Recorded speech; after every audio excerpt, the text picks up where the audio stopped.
Olá, hoje a gente vai mergulhar em um dos conceitos mais profundos e ao mesmo tempo centrais da fé cristã, a divindade. Aquela ideia de que Deus é um só, mas ao mesmo tempo ele é três: Pai, Filho e Espírito Santo.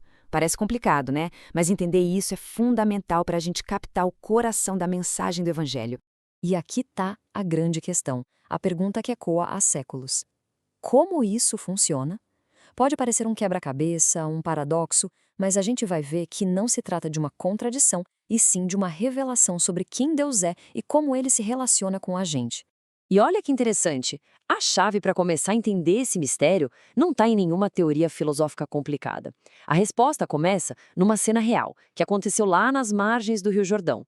O batismo de Jesus não é só uma história bonita, é como uma janela que se abre e nos dá um vislumbre de quem Deus realmente é.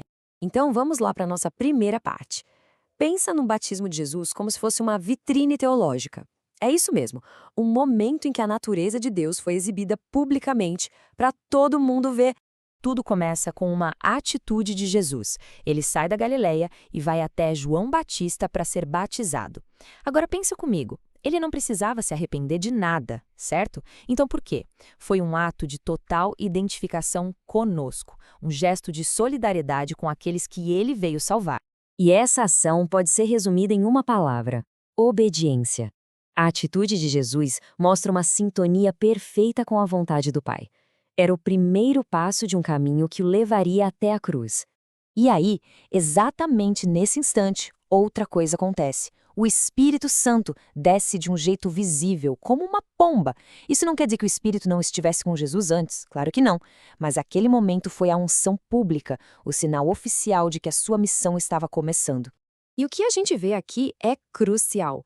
O ato de ungir é uma ação distinta, separada, é o Espírito capacitando e confirmando a missão do Filho. A gente vê duas pessoas da divindade agindo em perfeita harmonia, cada uma com um papel claro e definido. E para completar essa cena incrível, a gente ouve uma terceira ação distinta, a voz do Pai. Vinda diretamente do céu, ela declara quem Jesus é e expressa sua aprovação total. Não tem como confundir. É claramente o Pai falando sobre o Filho.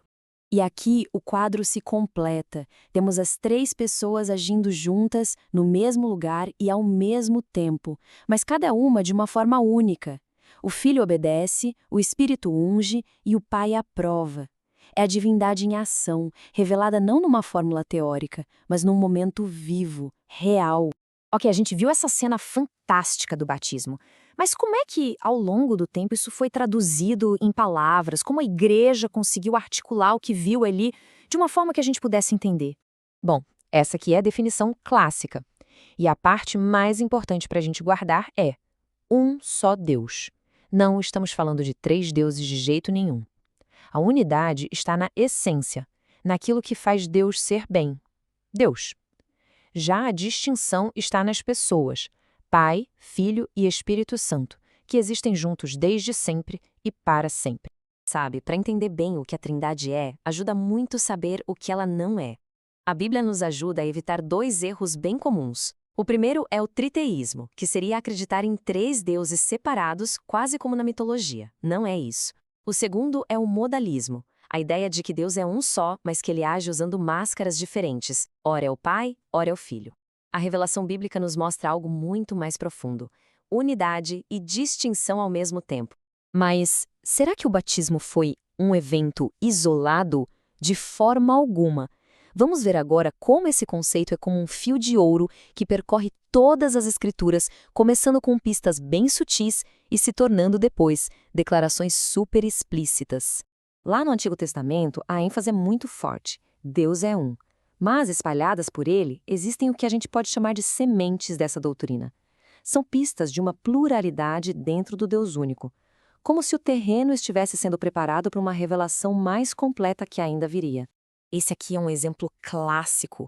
O Deus único fala no plural: façamos o homem à nossa imagem. Sozinho, esse versículo não prova a doutrina inteira, claro, mas ele com certeza abre uma porta para a gente entender que a unidade de Deus é muito mais complexa e relacional do que a gente poderia imaginar. Quando a gente chega no Novo Testamento, essas sementes finalmente florescem, as pistas se tornam declarações claras e a gente começa a ver fórmulas trinitárias sendo usadas em momentos centrais da vida da igreja, como no batismo e nas bênçãos apostólicas. Presta atenção na precisão dessa frase. Jesus manda batizar em nome, no singular, o que reforça que Deus é um só. Mas logo em seguida ele lista 3 pessoas distintas. É a doutrina da divindade perfeitamente resumida em uma única frase. É genial! Mas afinal de contas, por que todo esse detalhe teológico importa? Isso é só uma curiosidade para estudiosos ou tem um impacto real na nossa fé do dia a dia? Vamos explorar agora por que esse mistério é, na verdade, vital. A história nos mostra que a igreja primitiva lutou para proteger essa verdade. Concílios super importantes como o de Nicéia e o de Constantinopla não inventaram essa doutrina. Pelo contrário, eles criaram uma linguagem bem precisa para guardar a revelação da Bíblia contra distorções que diminuíam quem Jesus é ou o que o Espírito Santo faz. E é aqui que a gente percebe o que realmente está em jogo. A validade da salvação depende de Jesus ser plenamente Deus.